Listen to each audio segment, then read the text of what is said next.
Good morning, this is Easdale Tarn. It's in the hills above Grasmere in the Central Lake District, and I've been here for about half an hour, and when I arrived it was ever so still and I was shooting the reflections, and I think I got a couple of really nice shots. But as you can see now, the wind's picked up and those reflections are now gone.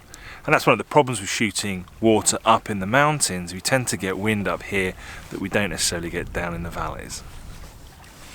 Easdale Tarn holds a very special place in my heart. You see, before we moved to the Lake District, we used to come up here a lot on holiday.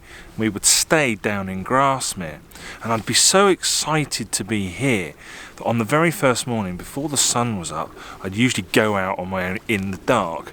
And invariably I would head up here, and I would spend an hour or so exploring it with my camera before heading back down and showing Mrs. Sale my latest masterpiece, before we then went and spent the day together somewhere. Anyway, enough reminiscing, let's get on to the topic of today's video, which is social media, or more specifically Instagram.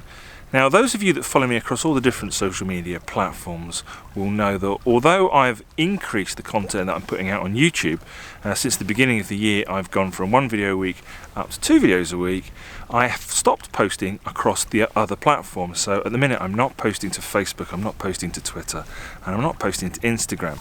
And the reason for that is I struggle to understand why I do it. What value am I adding? And so that's something that I've been giving an awful lot of thought to recently. Now, you would have thought that Instagram, because it's an app for sharing photos, that it would be the perfect platform for us photographers. And certainly there are some photographers on here that have done brilliantly and have managed to reach a very wide audience. But I think that sharing our work only goes so far, specifically for somebody like me, who is really here to help other people with their photography, and inspiring people through my images is only part of what I'm supposed to be doing. And I also think that we photographers can learn an awful lot from the way that other industries use the platform. So recently I've been thinking of ways that I can use Instagram to help more people. But before we get to that, I just want to touch on a couple of my fundamental beliefs about photography. So, number one, I believe that landscape photography is the best way that you can possibly spend your time. Getting out into the world and seeing it for yourself at first hand is, in my opinion, the best way of spending your time. The second fundamental belief that I have is if you have a few basic principles and some basic understanding about photography and a few basic skills, then that can massively increase the enjoyment that you get out of your photography.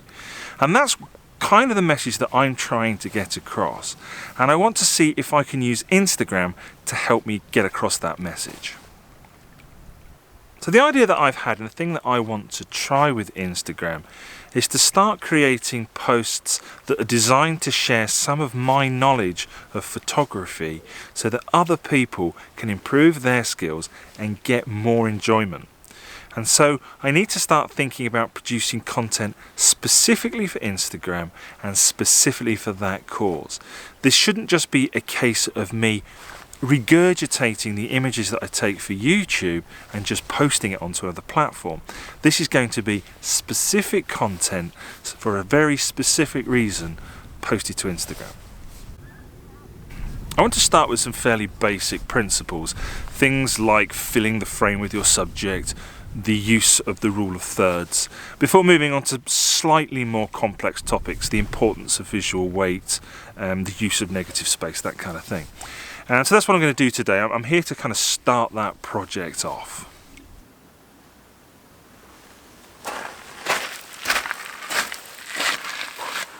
So obviously there is an ulterior motive for me. I am someone who's trying to establish a business that is designed to help people to improve their skills and get more enjoyment out of their photography. And so I have to get across that I at least understand the basics and fundamentals and can communicate those in an effective way. I think with photography, as with anything in life, it's really important for people to be able to decide their own destiny and to determine the path that they're going to take for themselves. And that's why whenever I try and teach anybody anything. Rather than saying, this is how you must do it, I prefer to show people how I do it. And then it's up to them whether they do that or whether they find their own way. And that's what I want to do with these posts for Instagram.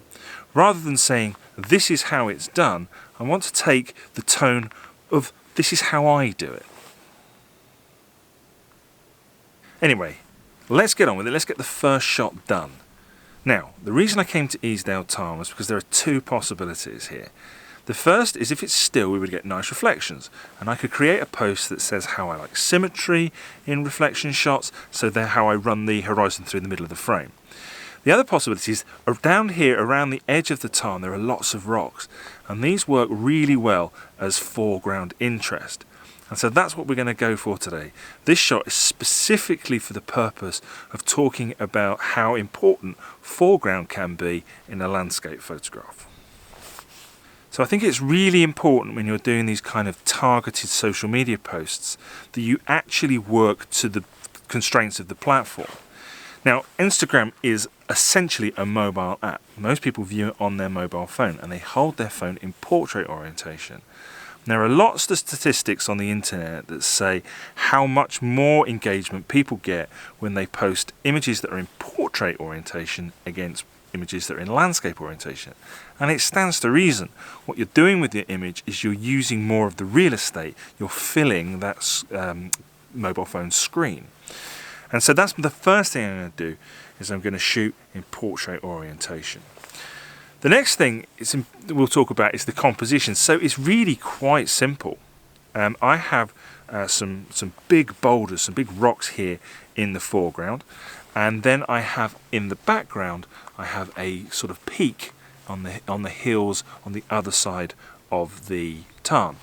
Now the midground is essentially the tarn itself, and the wind keeps coming up and dropping, and at the minute it's dropped back down again, and so I've actually got decent reflections.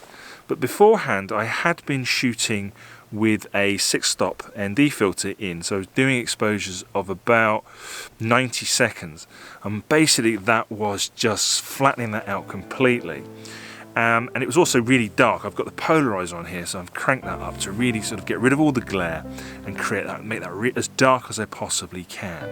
And so those become the three main elements of the shot. In the foreground you've got the rocks, in the midground you've got the tarn, and then in the distance you've got the hills.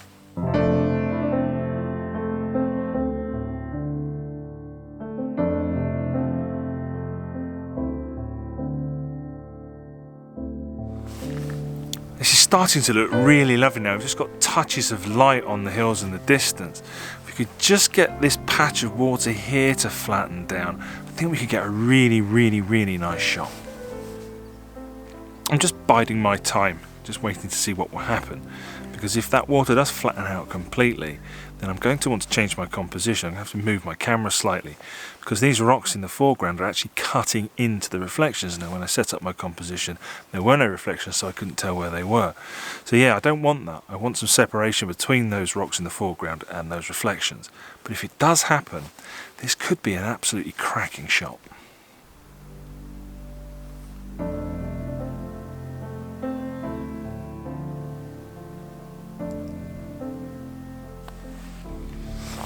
I had to do it in the end. The reflections are now almost perfect. I've still got the 6-stop in there, so I'm still having to do exposures of around 13 seconds, but it just looks brilliant.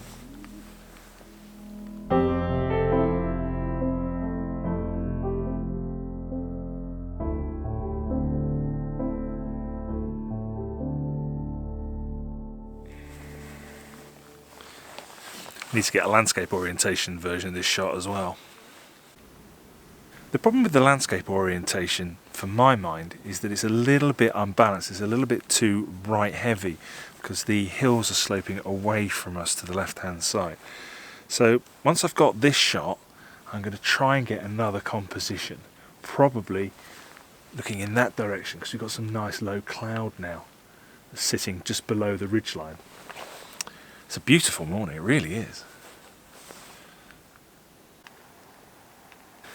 This is much better This is much more balanced, and what I also like is that the line of the boulders in the foreground mirrors the hills that are reflecting on the surface of the tarn.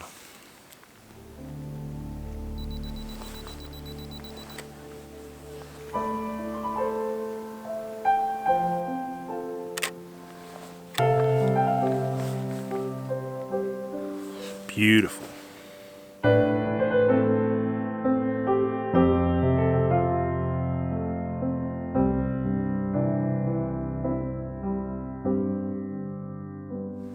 That was fantastic. I don't get light like this very often, particularly not when it's so still like this. I've had a look at the back of the camera and the shots look pretty good, so I'm keeping my fingers crossed I caught a couple of really good ones. Now, even though it's still really still and we've got beautiful reflections, I am going to peel myself away. I've had some other people arrive. Like I said before, I don't own the Lake District, and they've walked into shot. I guess that's why we invented Photoshop. And these are just one of the things that we have to deal with as landscape photographers.